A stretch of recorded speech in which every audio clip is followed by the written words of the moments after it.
Hi everyone, this is Tanushree. Welcome back to my page yeah channel. মানে English tutorial গ্রুপে চলে এসেছি, যেই গ্রুপটাতে আমি সর্বেসর্বা, এবং এই গ্রুপটাতে কিন্তু আমি আছি, কাউকে অ্যাড করিনি। আজকের মেন টপিকে চলে আসি। আজকে একটা পংক্তি বা ফ্রেজ নিয়ে আলোচনা করব। হয়তো খুব কম লোকে এটা শুনেছে মানে আমরা সবসময় সেটি ব্যবহার করি। কিভাবে ব্যবহার করতে হয়, সঠিক প্রয়োগটা কি, একটু বোঝানোর চেষ্টা করব।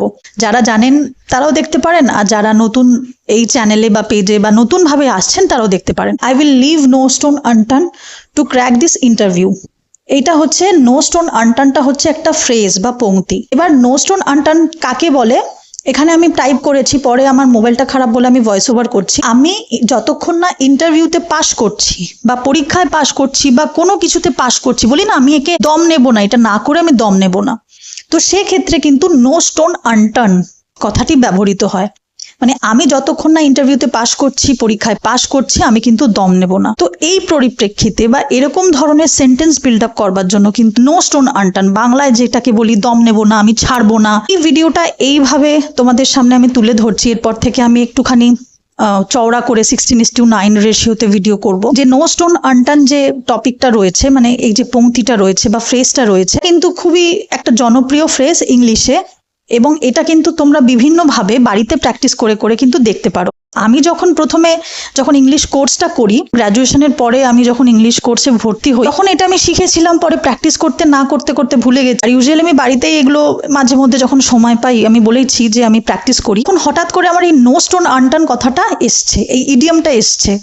একটা বইতে পড়ছিলাম, তো তখন ভাবলাম যে না, এইটা ভীষণই পপুলার। আমরা ইংরেজিতে বলি, বাংলাতেও কথা বলি, দম নেব না, ছাড়বো না, কিন্তু সর্বশক্তি প্রয়োগ করে, মানে এটা আমি করেই ছাড়বো। তো তখন এই নো স্টোন আনটার্ন কথাটি ব্যবহৃত হয়। আশা করি তোমাদের ব্যাপারটা পুরো বোঝাতে পেরেছি। মানে কষ্টসিষ্ট করে তোমরা ভিডিওটা দেখে নাও। আমি জানি যে পরবর্তী ক্ষেত্রে আমি যখন ভিডিও করব 16:9 রেশিওতে ভিডিও করব। আর ভিডিওটা যদি তোমাদের একটুখানি কাছের হয় বা একটুখানি বোঝার সুবিধা করতে পারি, এটাকে সাপোর্ট করো। আমার মেন চ্যানেলটা ক্রিয়েটিভ তনুশ্রী, যেখানে আমি tech related, informative related videos বানাই হিন্দিতে, সেটা কিন্তু তোমরা ভিজিট করতে পারো। লিঙ্ক আমি আমার ডেসক্রিপশন বক্সে অ্যাড অন করে দেবো। আশা করি তোমরা প্রত্যেকে ভালো আছো, প্রত্যেকে ভালো থেকো। আর এরকমই নো স্টোন আনটার্ন দিয়ে তোমরা সেন্টেন্স বিল্ড আপ করো। আমাকে কমেন্ট বক্সে কিন্তু তোমরা জানাও তোমাদের কোনো সুবিধা হলো কিনা। যদি কোনো তোমাদের অসুবিধা থাকে, নির্দ্বিধায় জানাতে পারো। See you soon with an another exciting episode. Till then, take care, bye bye and tata.